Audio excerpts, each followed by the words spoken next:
नमस्कार बच्चों, स्वागत है एक बार फिर से आपका अपने YouTube channel pathfinder institute Kanpur में। मैं योगेश राजपूत एक बार फिर से हाजिर हूं आपके बीच कुछ नए कॉन्सेप्ट और नई धारणाओं के साथ। तो आइए शुरू करते हैं आज की एक और लाजवाब क्लास आपके लिए। पर क्लास शुरू करने से पहले एक बार प्रेम से बोलेंगे गणित माता की जय। देखिए, इसके पहले वाली क्लासेस में हम लोगों ने किसी भी समांतर श्रेणी का अगर एसएन दिया गया है यानी n पदों का योगफल दिया गया है तो उसका क्या एनालिसिस होता था और उससे क्या क्या रिजल्ट निकल के आए थे, इन सारी बातों के विषय में हम लोगों ने डिस्कस कर लिया था और बहुत सारे क्वेश्चंस भी आपने प्रैक्टिस में किए थे। क्लियर? अब उसी के आगे हमें बढ़ना है। मैंने आपसे कहा था कि अगर कोई भी समांतर श्रेणी जिसका SN k1 n square plus k2 n type का है, कोई भी सीरीज का सम, तो वो सदैव आपकी क्या बनाती है? एपी बनाती है।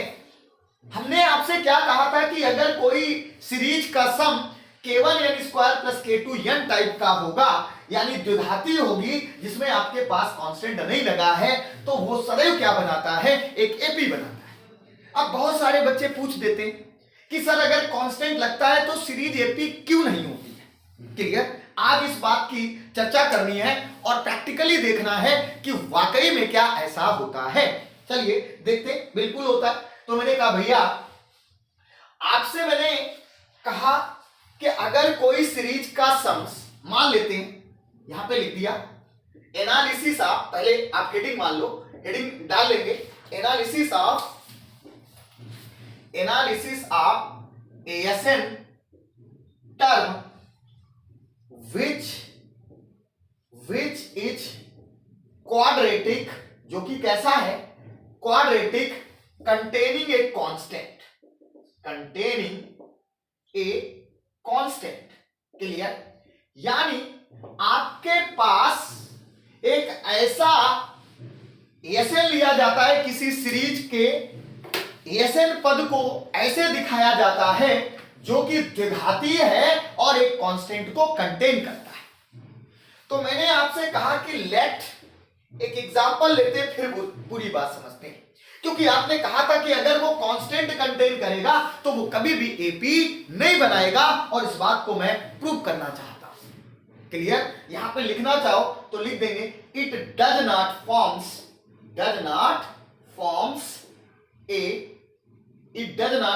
an AP। आप लिख सकते हो कि SN terms which is quadratic containing a constant, it does not forms an AP, मतलब AAP लिख सकते हो। एक क्या मैं जो कहना चाहता हूं कि भाई वो अर्थमेटिक प्रोग्रेशन नहीं बनाएगा यानी समांतर श्रेणी नहीं बनाएगा, ये आप जान लो। अब देखिए मैंने क्या कहा कि इसके लिए प्रूव करते, मैं लिखता हूं कि लेट किया कि मैंने SN बराबर लिख लिया 2n square plus 3n plus 5। उम्मीद करता हूं ये बात आप समझ गए होंगे कि मैंने क्या किया है। एक सीरीज लेट कर ली जिसका सम क्या दिया गया? 2n square plus 3n plus 5। अब देखिए ये यहां तक तो द्विघाती था, लेकिन ये कांस्टेंट आपकी, इसकी चर्चा करनी है कि कांस्टेंट ऐड करने पर वो सीरीज का सम या जो सीरीज मिलती है वो समांतर नहीं होती, तो क्यों नहीं होती? क्लियर? तो आइए देखते हैं। सबसे पहले मैंने कहा कि भैया क्या किया जाए, इसका S1 निकाला जाए। S1 का मतलब n बराबर 1 पर उसका मान क्या है? अब अगर S1 है तो वही हमारा क्या होगा? T1 होगा। कोई भी श्रेणी अगर मैं कह दूं ऐसे करके लिखिए SN बराबर 1 plus 2 plus 3 plus dot dot dot. Clear? तो S1 का मतलब केवल एक पद और एक पद का मतलब क्या हो गया? T1। उम्मीद करता हूं ये बात आप समझ गए होंगे। यानी मैंने इस श्रेणी का ASN लिया और मैंने कहा भैया T1 निकालो, यानी वो S1 के बराबर होगा। तो S1 आएगा क्या? आप n के स्थान पे 1 रखो, ये जो सम दिया गया है तो क्या मिलेगा बेटा? 2 प्लस 3 प्लस 5 बराबर क्या मिलेगा बेटा? आप इनको ऐड करो, 2 3 5 5 10। उम्मीद करता हूं ये बात आप समझ गए होंगे। क्लियर? अब मैंने आपसे कहा कि अगर S1 निकल गया तो इसका दो पदों का सम निकाला जाए, यानी S2 निकाला जाए। अब S2 में मैंने पहले ही कहा कितने पदों का सम होगा, 2 पदों का, तो ये S2 क्या मिलेगा, T1 प्लस T2 लिख सकते हो। इस S2 को क्या लिख सकते हो, T1 प्लस T2। तो मैंने कहा ये S2 मिलेगा कैसे, मैंने कहा n के स्थान पे बेटा क्या रख दो, 2 रख दो, रख दिया जाए तो देखिए क्या मिलेगा, 2 into 2 square plus 2 into 3 plus 5, जरा कैलकुलेट करो तो कितना मिलेगा, 2, ये आ जाएगा आपका 8 फाइनली, और ये 6 प्लस 5, जरा इसको ऐड करो तो 8 6 14 14 5 19। क्लियर।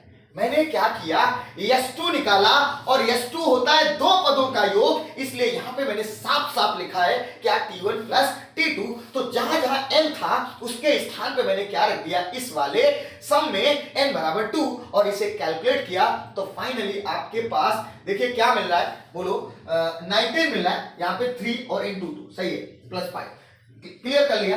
अब देखो मैंने कहा ऐसे ही क्या किया जाए, S3 का मान निकाला जाए। अब S3 यानी S3 का मतलब 3 पदों का योगफल, क्यों बेटे, यानी T1 plus T2 plus T3, क्यों भाई, ओके। तो थोड़ा सा आप यहां पे ध्यान दें, कंसंट्रेशन के साथ देखें। क्लियर। क्या T1 plus T2 plus T3 क्या मिलेगा, S3 के बराबर मिलेगा कैसे, बोले सर जी n के स्थान पर क्या रख दो, 3 रख दिया जाए, तो यहाँ पे क्या मिलेगा, 2 इंटू, अब n के स्थान पे 3 रख रहे हो तो कितना मिलेगा, 3 स्क्वायर प्लस यहाँ पे 3 इंटू n के स्थान पे 3, और प्लस का क्या मिल रहा है, 5 आ रहा है ना। ठीक है, अब जरा बेटा इसको कैलकुलेट करो, S3 बराबर ये आएगा 2 इंटू 9 प्लस 9 प्लस 5, ये कितना आया, 18 प्लस 9 4, यहाँ पे 9 और 5 कितना मिलेगा, 14, जरा इनको ऐड करो तो ये कितना मिलेगा, 8 4 12 आएगा, 8 4 12, और 1 1 2, और 1 कितना मिलेगा, बात समझ आ गई ना, 32 आ जाएगा। क्या किया गया, आपने n के स्थान पे 3 रख दिया और ये मिल गया। ऐसे ही आप आगे भी निकाल सकते हो, S4 निकाल सकते हो, S5 निकाल सकते हो कि नहीं। क्लियर, आप बिल्कुल निकाल सकते हो। उम्मीद करता हूं ये बात भी आप समझ गए होंगे। करना क्या है, कुछ नहीं, मुझे प्रूव करना है कि अगर कांस्टेंट जुड़ता है तो वो समांतर श्रेणी नहीं बनती है, ये बात हमें प्रूव करके दिखानी है। क्लियर। तो उसके लिए मैंने एक सीरीज का सम लिया जो कि क्वाड्रेटिक टर्म्स विद कांस्टेंट के रूप में लिखा गया है। अब मैंने क्या किया कि इस n के स्थान पे 1 रख दिया, बेटा S1 मिल गया, और S1 हमारा किसके इक्वल होगा, T1 के बराबर, तो ये आपको 10 मिला।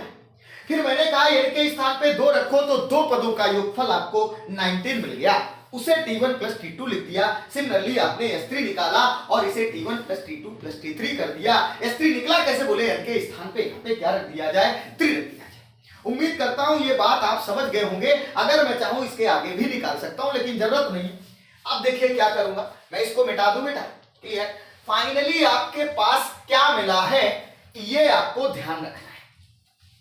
देखिए फाइनली आपके पास मिला है T1 बराबर कितना आया है, 10, और T1 प्लस T2 बराबर कितना मिला है, बोलो। T1 प्लस T2 का मान आपके पास 19 आया है, ठीक है। और T1 plus T2 plus T3 का मान कितना निकाला है, बोलो बेटा, 32 निकाला है। क्लियर। कुछ नहीं किया, जो भी आपने निकाला था उसे एक साथ लिख लिया। अब देखिए मैं करने वाला क्या हूं, आप सारे लोग समझ गए होंगे। कुछ लोग समझ गए होंगे कि सर क्या करने वाले, जान गए होंगे कि सर क्या करेंगे, T1 निकालेंगे, T2 निकालेंगे और T3 निकालेंगे, और इसके बाद एपी की कंडीशन लगाएंगे कि क्या T2 minus T1 equals to T3 minus T2 है, यानी उसका कॉमन डिफरेंस बराबर है। अगर कॉमन डिफरेंस बराबर आ जाता है तो समांतर श्रेणी, और नहीं आता है तो समांतर श्रेणी में नहीं। क्लियर। यही तो कहने वाले हो, आप सभी लोग इंटरमीडिएट में पढ़ के आए थे ऐसा। चलिए वही बात मैं यहाँ पे कहने वाला हूं। तो T1 बेटा 10 है। क्लियर। तो इस जगह 10 रख दिया जाए, यानी इसे डाल ले फर्स्ट, सेकेंड और थर्ड। अगर मैं फर्स्ट से सेकेंड में T1 का मान रख दूं तो यहां पर बेटा 10 प्लस T2 बराबर कितना आएगा, 19, या T2 की वैल्यू कितनी आएगी, 19 माइनस 10, या T2 का मान बेटा कितना आ जाएगा, 9 आ जाएगा। क्लियर। ये T1 का मान क्या निकाला है, 10। अभी देखिए अगर थर्ड में T1 प्लस T2 कितना है 19। क्लियर। तो इस जगह रख दिया जाए तो T3 का मान आ जाएगा। तो मैंने कहा T3 यहां पे क्या T1 plus T2 plus T3 बराबर 32 और T1 प्लस T2 का मान बेटा कितना है बोलो 19। बोलो मेरे शेरों, बोलो जवानों, 19 प्लस T3 बराबर कितना आएगा 32 या T3 बराबर क्या आएगा 32 माइनस 19। और इसको बेटा क्या करोगे बताओ भैया, आप करने वाले क्या हो, माइनस करो। तो इसको माइनस करोगे तो 12 में 9 गया, 3 बचा और यहां 2 बचा, 2 में 1 गया 1। यानी आपके पास T3 कितना मिल गया, T3 आ गया आपके पास 30। क्लियर। आप 32 से 19 माइनस करो कितना मिल जाएगा आपके पास 13 आ जाएगा। क्लियर। उम्मीद करता हूं ये बात आप समझ गए होंगे। अब क्या करोगे, आसान है, सारे मान तो आपने पता कर लिए, T1 पता कर लिया, T2 पता कर लिया, T3 पता कर लिया। तो कंडीशन लगा दी जाए कि अगर इफ T1 T2 T3 काहे में है बेटा, आर इन किस में एपी में है, तो देन क्या होना चाहिए आपको पता है, बोलो T2 माइनस T1 बराबर T3 माइनस होना चाहिए। अब T2 कितना है बोलो जल्दी से, T2 बोले 9 है, T1 कितना है बोले 10 है, इक्वल्स टू T3 कितना है बोलो बेटा 13 है, T2 कितना है बोले 10 कितना है, T2 9 है ना, रख दिया। बोलो बेटा आपने कहा T2 minus T1 equal to T3 minus T2, ये एपी की कंडीशन होती है। ये कितना आया -1, ये कितना आया 4। क्या है बराबर है नहीं बराबर है, यानी क्या सार्वंतर बराबर है नहीं बराबर है। इसका मतलब क्या हुआ, मैंने कहा था इसका मतलब ये हो गया कि ये समांतर श्रेणी में नहीं है। इसका मतलब रिजल्टेंट क्या निकला कि अगर किसी द्विघातीय समीकरण में कांस्टेंट एड है तो आप कह सकते हो कि वो दी गई श्रेणी का सम कभी भी एपी नहीं बनाएगा, एक समांतर श्रेणी नहीं बनाएगा। उम्मीद करता हूं ये बात आप समझ गए होंगे और इसीलिए आप लिख सकते हो, इसको मैं मिटा देता हूं। क्लियर। कि अगर कोई सीरीज आपके पास ऐसे करके दी जाती है, कैसे कि ऐसे करके दे दी गई, क्या मिला यहां पे लिख सकते हो, hence any series which is in form of कैसे बेटा, इसको मैं ऐसे करके लिख दूं an square plus bn plus c। देखिए an स्क्वायर प्लस bn तक तो ठीक था, लेकिन c नहीं होना चाहिए, तो लिख देंगे does not forms क्या बेटा an ap। क्लियर। यह एक एपी नहीं बनाएगी। क्लियर। उम्मीद करता हूं ये बात आप समझ गए होंगे, तो इसको नोट कर लो, समझ लो, और जब मैं क्वेश्चन करूंगा तो फाइनली आप तुरंत एक लाइन में आंसर भी देंगे। ठीक है। तो चलिए अब इससे रिलेटेड कुछ एग्जांपल लेते हैं ताकि आपको बहुत अच्छे ढंग से समझ में आ जाए और अच्छे ढंग से क्लियर हो जाए। क्यों भाई, बताओ मेरे जवानों, बताओ मेरे शेरों कि आप लोगों ने इस बात को समझ लिया। क्यों भाई, पक्का समझ लिया होगा। तो मैंने कहा भैया चलिए आइए इसी से रिलेटेड एग्जांपल लेते हैं, इसको मैं साफ कर देता हूं। ठीक है। एक बात और यार, इतनी मेहनत की जाती है, ज्यादा से ज्यादा लोग जुड़ो, जितने ज्यादा लोग जुड़ोगे आनंद तो तभी आएगा। बात समझ आ गई ना, जितने अच्छे ज्यादा से ज्यादा लोगों को जोड़ोगे, लिख के ले लो, उतना अच्छा पढ़ाने वाला हो, आपको कहीं जाने की जरूरत नहीं पड़ेगी। क्लियर। अब मैंने आपसे क्या कहा, नेक्स्ट क्वेश्चन लेते हैं एग्जाम्पल के तौर पे। ठीक। तो भैया करना क्या है, एग्जाम्पल के तौर पे मैंने कहा if ASN equals to 2n plus 5n square, find the nature of the series, nature of the series. Clear. बताओ भैया आप लोग क्या बताने वाले हो, आप कहने वाले हो अरे सर्दी ये तो क्वाड्रेटिक में लिखी और कांस्टेंट नहीं है, इसका मतलब ये कौन सी सीरीज बनाएगी, एपी बनाएगी कि नहीं बनाएगी। क्लियर। अगर मैं कह देता कि इसका प्रथम पद ज्ञात करो तो a बराबर कितना होता 2 प्लस 5 दैट इज 7।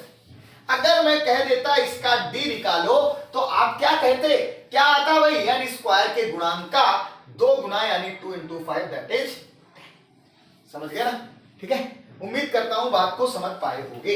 एक और एग्जांपल लिया, इफ एएसएन बराबर SN equals to 3n square plus 2n plus 3, okay, ऐसे करके लिखा है, SN equal to 3n square plus 2n plus 3, और मैंने कहा find the nature of the series, nature of the series, okay, समझ गए ना? क्या किया जाए, इसका नेचर निकाला जाए, तो इसका नेचर निकालोगे तो आप कह दोगे कि सर जी इसका नेचर क्या है कि it does not forms an AP. कैसे जाना, बोलो बेटा, कैसे जान गए कि भाई ये एपी नहीं बना रही है? आपने कह दिया सर जी यहां पर क्वाड्रेटिक के साथ क्या लगा है, ये कांस्टेंट लगा है, और कांस्टेंट लगने की वजह से आप क्या कहने वाले हो कि ये हमारी एपी नहीं बनाएगी। अब एपी नहीं बनाएगी तो फर्स्ट टर्म और डी से हमारा कोई सरोकार नहीं होने वाला है। उम्मीद करता हूं ये बात आप अच्छे ढंग से समझ पा रहे होंगे और वीडियो का पूरा मजा ले रहे होंगे। क्यों भाई, मजा लेने में तो आप लोग माहिर ही हैं, ठीक है, तो लेते रहो मजा, हमें भी मजा आना चाहिए। आप लोग शेयर करते रहिएगा, लोगों को जोड़ते रहिएगा, ताकि सबको अच्छे से अच्छा इसका लाभ मिल सके। चलिए आगे हम लोग बढ़ जाए। अब देखिए एक क्वेश्चन आपके पास आएगा, आप हमसे पूछ सकते हो कि सर जी अगर किसी एपी के क्वाड्रेटिक टर्म्स में जिसमें कि कांस्टेंट एड है और वो एपी नहीं बनाता है तो क्या किया जाए कि वो एपी बनाने लगे।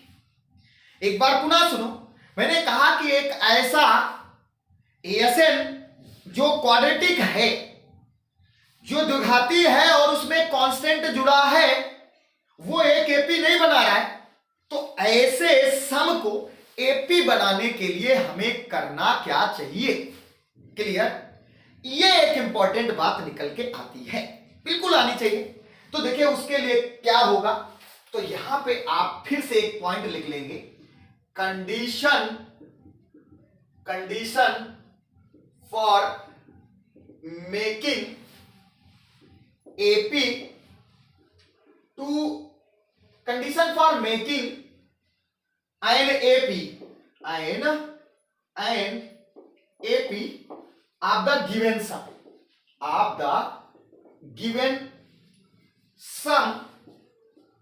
which is quadratic। मैंने सिर्फ क्या लिखा है, क्वाड्रेटिक लिखा है। क्लियर? मैंने कहा कि condition for making an AP of the given sum which is quadratic, किसी एपी के दिए गए योग को, सॉरी, किसी एपी में आप ये कह सकते हो condition for making the sum which is quadratic, making the sum which is quadratic in AP। ये सही है, condition for making the sum which is quadratic in AP। क्लियर? कहने का मतलब क्या है कि वो कंडीशन निकालना जिसका सम क्वाड्रेटिक है और वो एपी में हो जाए। Condition for making the sum which is quadratic and makes an AP, ये लिख सकते हो।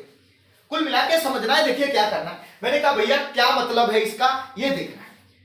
अब यहां पर क्वाड्रेटिक लिखा है तो आपको बिल्कुल टेंशन नहीं लेनी है कि क्वाड्रेटिक में अब कांस्टेंट भी हो सकता है और कांस्टेंट नहीं हो सकता है, दोनों बातें हो सकती हैं। तो दोनों बातों से हम उसे एपी में कैसे लाएंगे, ये बात जानना है।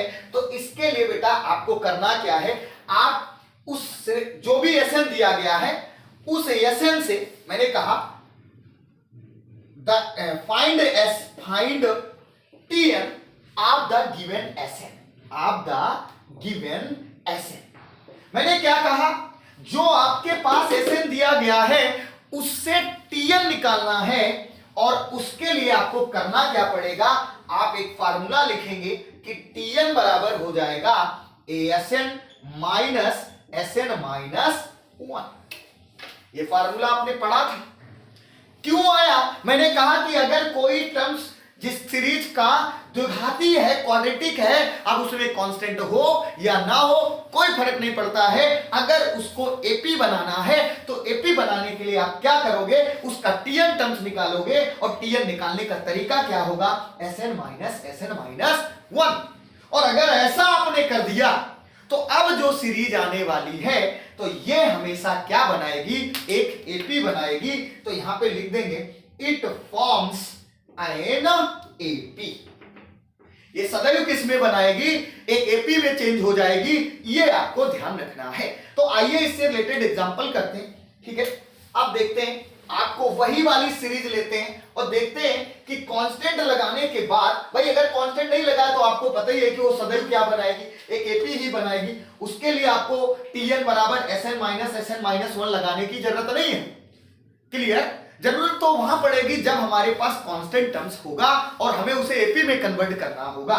जैसे एक एग्जांपल लिया मैंने ऐसे करके, इफ फॉर एग्जांपल, एक बार बेहतरीन जयकारा लगा दो, ठीक है, ओके, गणित माता की जय का, ठीक।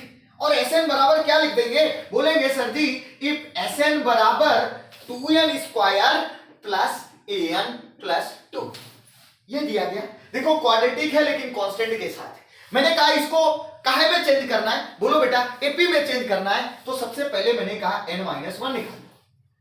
अब n-1 कैसे आएगा, आप करने वाले क्या हो, इसमें यहां n था तो n आया, यहां n-1 है तो इसमें जहां जहां n है वहां क्या आ जाएगा, n-1 रख दो तो कितना मिलेगा, 2n-1 का होल स्क्वायर, और प्लस बेटा क्या आ जाएगा, n-1 और प्लस का 2। क्लियर, ये बात आप समझ गए होंगे। यहां तो n ही नहीं तो वही कांस्टेंट बना रहेगा। अब देखिए मैंने कहा कि इसको हमें एपी में प्रूव करना है तो टीएन निकालना पड़ेगा। तो टीएन बराबर क्या होगा, एसएन माइनस 1। क्लियर, जल्दी से बताओ बेटा एसएन का मान कितना था, रख दो 2n square plus n plus 2, ऐसे एक ब्रैकेट में लिख दिया, और माइनस एसएन माइनस 1, इसको क्या लिख सकते हो, 2n-1 का होल स्क्वायर और प्लस n-1 प्लस का 2।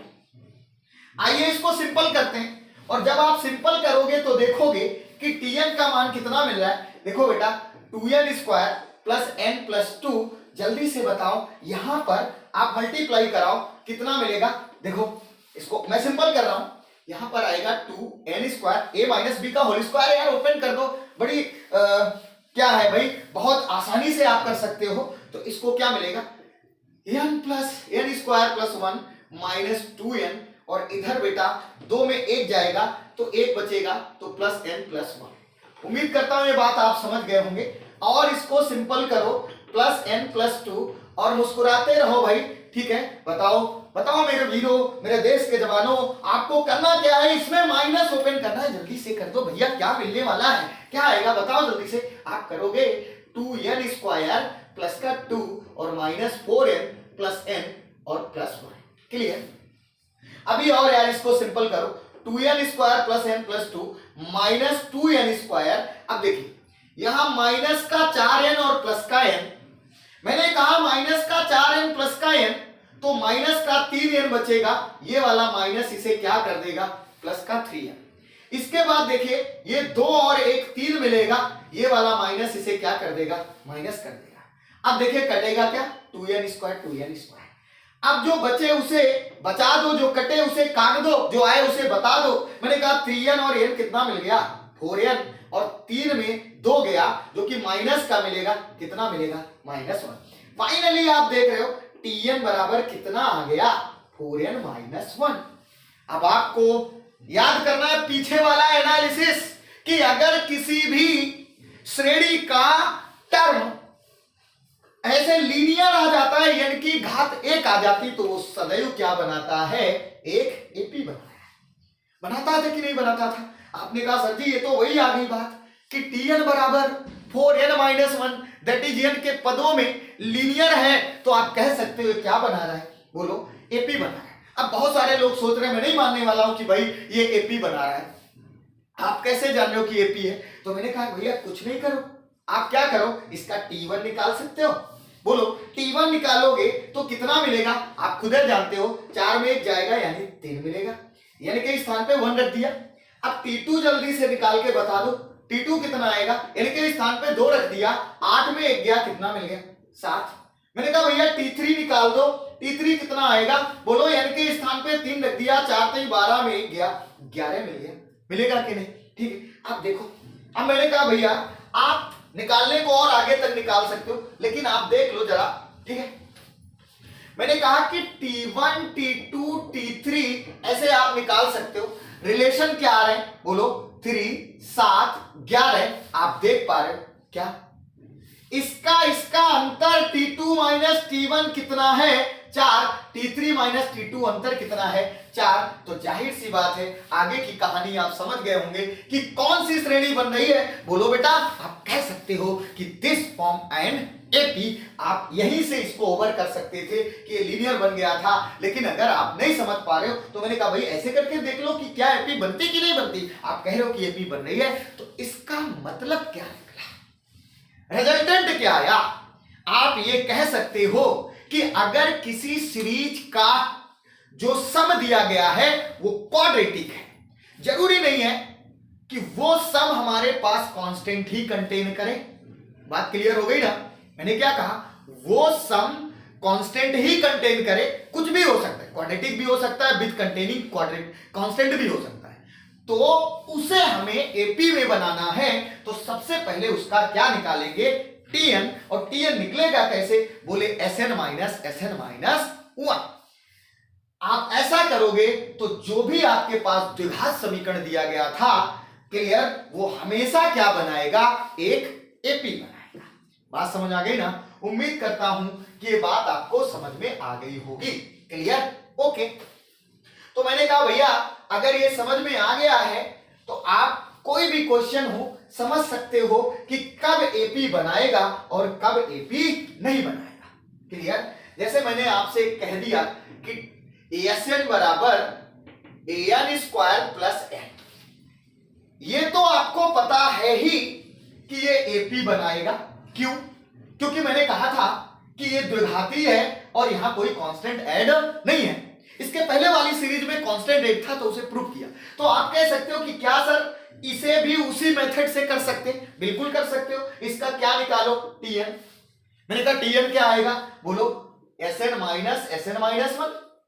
अब Sn क्या है, आप लिख सकते हो n square plus n। Sn minus 1 क्या है, यानी कि इस स्थान पे n माइनस 1 का होल स्क्वायर और प्लस n माइनस 1। क्या किया गया, n के स्थान पे n माइनस 1 रख दिया गया। मैंने कहा इसको सिंपल करो, कितना मिलेगा, n square plus n minus ये n square plus 1 minus 2n plus n minus 1। मैंने कहा और बेटा सिंपल करो तो कितना मिलेगा, n स्क्वायर प्लस n। अब देखिए ये माइनस n स्क्वायर आएगा, अब ये 2n, एक n गया, माइनस का n बचा, ये माइनस इसे क्या कर देगा, प्लस n। ठीक है, और यहां पे देखिए ये एक और एक तो आपके कट जाएंगे। क्लियर, ये प्लस का 1 है और ये माइनस का 1 है। ये बात आपको समझ में आ गई होगी। अब देखिए क्या क्या कट रहा है, n स्क्वायर और n स्क्वायर कट रहा है कि नहीं कट रहा है? तो बेटा Tn का मान कितना आ गया, 2n। n और n कितना मिल गया, 2n। बात समझ आ गई ना? तो आप क्या कहने वाले हो, बोलो बेटा, आप ये कहने वाले हो कि जो Tn आ रहा है वो लीनियर है, और अगर लीनियर है तो ये क्या बनाएगा, एक एपी बनाएगा। बात समझ आ गई ना? उम्मीद करता हूं कि ये बात भी आप समझ गए होंगे। आपने दोनों केसेस समझ लिए हैं, एक तब जब आपके पास यहां पे कांस्टेंट दिया जाता था और एक तब जब आपके पास कांस्टेंट नहीं है। दोनों केसेस में आप ये वाला फार्मूला लगा सकते हो, लेकिन हम ये वाला फार्मूला अभी लगा रहे हैं, लेकिन जब मैं क्वेश्चंस करूंगा तो इसी कॉन्सेप्ट से मैं ट्रिक निकालूंगा और आप देखोगे विद इन सेकेंड्स के अंतर्गत आपके पास आंसर आएगा। लेकिन अभी आप सारी बातें ईमानदारी से नोट्स करो और लिखो, ठीक है? और अगर आप ऐसा करेंगे तो लिख के ले लो, आप जिसकी भी तैयारी कर रहे हो, एयरफोर्स की, नेवी की, एनडीए की, सारे के सारे क्वेश्चंस अगर आपके सही ना निकले तो आप देखोगे कि मैं आपसे गारंटी लेता हूं, मैं स्टाम्प पेपर पे लिखता हूं कि ऐसा कभी हो ही नहीं सकता अगर आपने अच्छे ढंग से पढ़ा है। क्लियर? तो उम्मीद करता हूं ये बात आपको समझ में आई होगी, ये कॉन्सेप्ट समझ में आए होंगे और बढ़ते रहेंगे ऐसे ही धीरे धीरे मैं पूरा क्लियर करा दूंगा। लेकिन आपसे एक मेरा रिक्वेस्ट है कि भाई इसको शेयर किया करो और अगर चैनल पे नए हो तो सब्सक्राइब किया करो, लाइक किया करो और अगर कोई बात नहीं समझ में आ रही तो कमेंट किया करो। क्यों भाई? तभी तो पता चलेगा। और अब आप लोग कुछ करते नहीं हो, आपके लिए इतना मेहनत की जाती है, किस लिए की जाती है भाई? आपका भी कुछ दायित्व तो बनता है। चलिए ठीक है, खैर कोई बात नहीं। आपका प्यार इसी तरीके से मिलता रहे सभी लोगों का। ठीक है, तो मिलते हैं इसके आगे वाले वीडियो में बहुत अच्छे कॉन्सेप्ट के साथ। तब तक के लिए नमस्कार, बाय बाय।